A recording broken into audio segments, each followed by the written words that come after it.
Terima kasih Anda masih bersama kami. Bagi Anda yang baru saja bergabung, kami hadirkan kembali 3 berita utama hari ini. Ditinggal pemiliknya menghadiri pesta pernikahan, 3 unit rumah di Kabupaten Mandailing Natal dilalap si jago merah.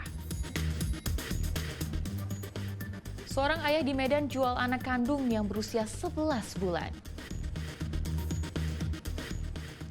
Kain ulos khas suku Batak naik kelas hingga bisa tembus pasar internasional.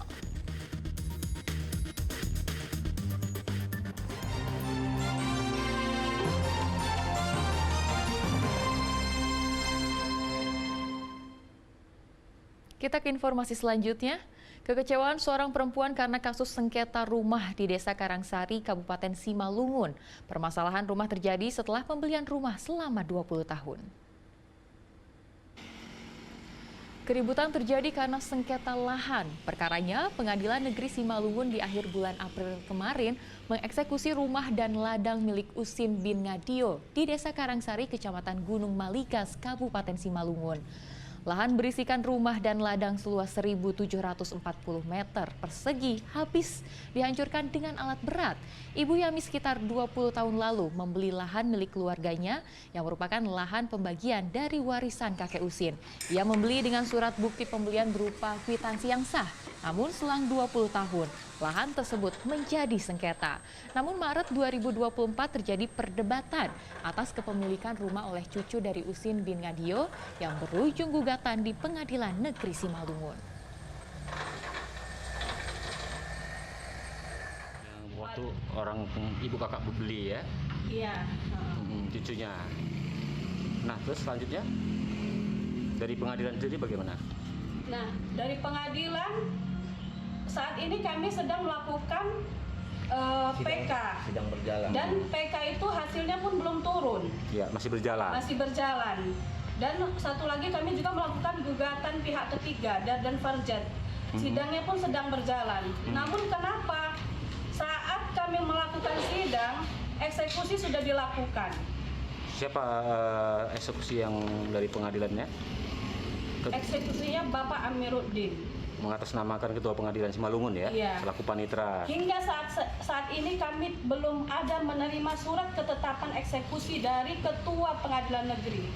Tetapi Itu yang kami lahan sayangkan. dan bangunan sudah dihancurkan? Iya, benar. Oke, harapan kakak sendiri dengan kondisi ini apa? Harapan kami saat ini mohon Pengadilan Negeri Simalungun untuk meninjau kembali apa-apa yang sudah dilakukan. Ya. Karena saat ini kami kan masih berlangsung proses hukum. Siap. Nah, apakah setelah bangunan dan ladang dieksekusi atau ditebangi oleh pihak panitera sudah dilaporkan ke Polres? Sudah. Sudah ada laporan Polresnya? Sudah. Sudah terima laporannya? Sudah. Sudah terima laporannya. Meski tidak mengalami kerugian besar, namun musim kemarau ternyata berdampak buruk bagi hasil panen buah semangka di Kabupaten Deli Serdang. Hasil panen buah kini lebih kecil dan terlihat lebih pucat. Musim kemarau yang terus berkepanjangan sejak beberapa bulan terakhir sebabkan buah-buah semangka ini tak sesegar hasil panen buah semangka sebelumnya. Hasil panen buah semangka di kawasan Desa Denai, Kecamatan Pantai Labu, Kabupaten Deli Serdang terlihat lebih pucat dan kecil. Hasil buah seperti ini terjadi sejak panen bulan Maret lalu. Pemilik yang mengetahuinya pun sedikit kecewa dengan hasil panen kali ini. Namun meski kondisi panen yang kurang memuaskan, buah semangka tersebut masih dapat dijual untuk menutupi stok kebutuhan buah semangka di beberapa daerah di Sumatera Utara dan Sumatera Barat. Untuk keuntungan dari hasil buah semangka yang panen hingga 2 kali selama setahun ini, sang pemilik sekaligus seorang anggota petani menyebutkan lebih sedikit dari sebelumnya. Namun meski sedikit, penjualan untuk wilayah Deli Serdang dapat meraup keuntungan hingga 1-2 juta rupiah per hari. Kendalanya semalam itu cuma air aja. Air sama panas. Jadi di waktu dia putik yang kedua, dia nggak jadi gitu. Tapi putik pertama alhamdulillah jadi. Berarti panen tahun ini berbeda dengan tahun lalu Beda. akibat cuaca panas? Iya, beda. Tapi mana yang panen di bulan puasa, orang ini alhamdulillah bagus. bagus, lagi pun harga mahal kan gitu. Walaupun sedikit buahnya, tetap orang ini besar untungnya. Ibu pulang lebaran 4 hari di rumah, disitulah ibu tengok pohonnya ini kok jadi kayak gini gitu. Jadi bilang orang itu, ini karena panas, di mana-mana pun kayak gitu tanaman yang habis lebaran katanya gitu. Udahlah, mana lagi. Selain kemarau, kerusakan saluran air di lokasi tersebut juga menjadi kendala utama untuk pertumbuhan buah semangka hingga panen. Karena menurut petani, jika stok air cukup, maka kondisi tanaman semangka akan lebih baik di saat musim kemarau tiba. Muhammad Hamdani melaporkan dari Deli Serdang.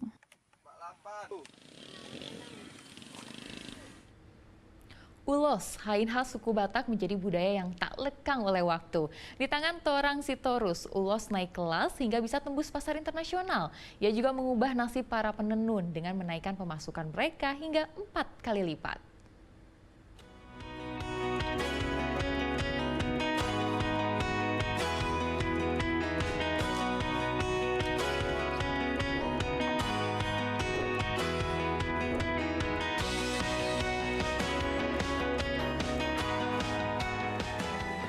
Sebenarnya ini kecintaan ibu saya, tetapi dia menanamkan ke kita untuk banyak melihat keindahan. Karena Toba itu indah sekali ya, ternyata di dalamnya ada satu harta karun yang menurut kita itu istimewa sekali, yaitu ulos. Jadi itu yang terpatri di dalam pikiran saya bahwa ternyata Batak itu terampil. Ada sinkronisasi antara pekerjaan laki-laki dan pekerjaan perempuan, di mana motif itu kawin. Ada kesamaan di dalam motif ukiran dan kain. Itu yang membuat saya tertarik. Saya berpikir ulos ini harus dibawa bertransformasi. Jadi tidak hanya sekedar dipakai buat adat, buat kebutuhan kebudayaan, tapi bagaimana dia masuk ke industri fashion Indonesia awalnya. Di umur saya 22 tahun, mulailah mengembangkan bagaimana hidup saya bisa berguna buat ibu-ibu penenun. Mulai saya kembangkan satu desa demi satu desa. Jadi ada satu program saya, Partonun. Partonun itu adalah satu skema yang saya bentuk di mana ada champion yang saya pilih di desa. Champion ini maksudnya bagaimana memilih penenun terbaik di satu desa itu. Inilah yang menjadi champion yang menginspirasi teman-temannya di bawah. Jadi kan kita nggak sanggup untuk merubah semuanya secara serentak, tapi dengan membentuk champion ini akhirnya teman-temannya yang lain ngikut. Kok dia bisa, saya pasti bisa juga gitu. Akhirnya 10 tahun terakhir udah mulai tumbuh kecintaan, kebanggaan, menenun sudah menjadi sebuah profesi.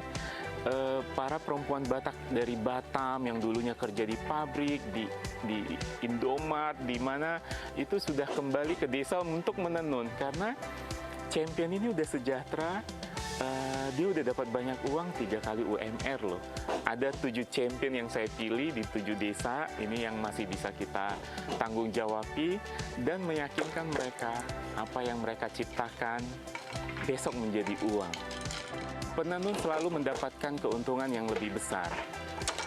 Bisa saya bilang 80% dari hasil penjualan kain ini kepada penenun, kita hanya kebagian kurang lebih 500.000 dari selembar kainnya. Saya pikir udah cukup karena saya sendiri.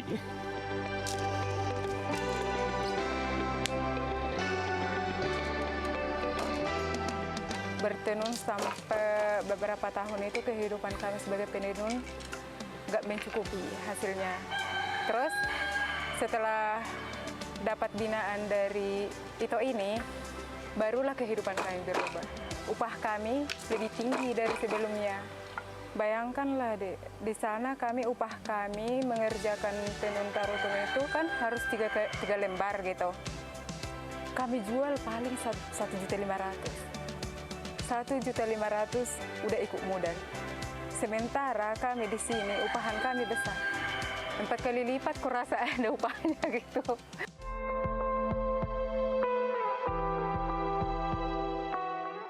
Kita udah berhasil memasyarakatkan ulos ini dibuat dengan halus sekali dengan bahan-bahan import, ada bember dari Jepang, ada tencel dari Eropa, ada silk dari China.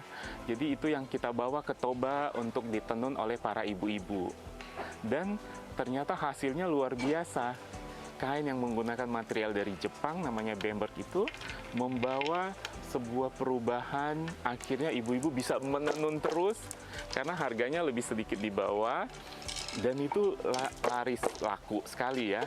Jadi bisa menghidupi kita semua di dalam galeri, bisa menghidupi penenun. Sebenarnya potensi kita besar. Indonesia itu punya beragam serat, ada nenas, ada dari pisang, pelepah pisang, itu kita juga punya kapas sebenarnya. Tapi pengusaha kita atau pemerintah belum mengupayakan ini menjadi satu benang yang berkualitas. Tapi memang pengerjaannya lebih sulit. Bikin motifnya nggak gampang gitu. Tapi karena upah kami lebih besar, kami mau belajar dan mau dibina sampai kami bisa. Kalau motifnya kan ini mau sampai 90 lidi, ada yang 100 lidi, minimal di 70 lidi gitu. Jadi kita merangkai itu harus memeras otak lah. Lebih susah dia kan. Terus lebarnya. Kalau sebelumnya kan lebarnya 50 cm. Kalau sekarang kan lebarnya udah 95. Otomatis kan badan kita lebih capek, tapi pengerjaannya sekali nggak nyambung-nyambung lagi gitu.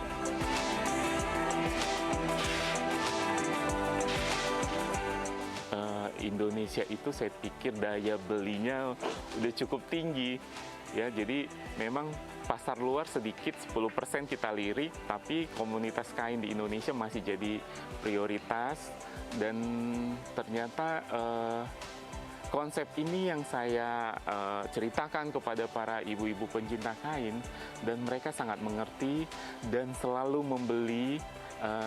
Kerjasama ini yang saya pikir sangat penting sekali ya antara penenun saya dengan para pelanggan, sehingga ini menjadi satu kesinambungan yang terus mengasah kreativitas kami untuk menciptakan kain-kain baru.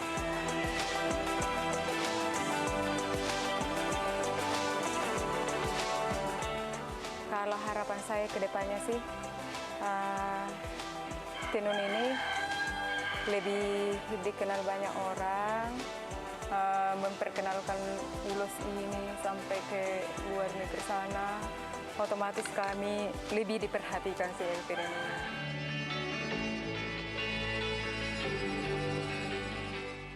Saya lagi berpikir bagaimana ulos di masa depan. Ulos di masa depan ini maksudnya ulos masuk ke industri fashion dunia, masuk ke pasar Eropa, masuk ke pasar Amerika. 2024 ini kita lagi jajaki ini untuk bekerja sama dengan rumah-rumah mode dunia. Bagaimana industri fashion dunia ini juga melirik ulos seperti batik. Ya, batik udah sangat terkenal sekali di luar negeri. Kita berharap ulos juga bisa menjadi satu pilihan mereka yang nanti akan ada di etalase-etalase rumah mode. Saya bermimpi ulos bisa menuju ke sana.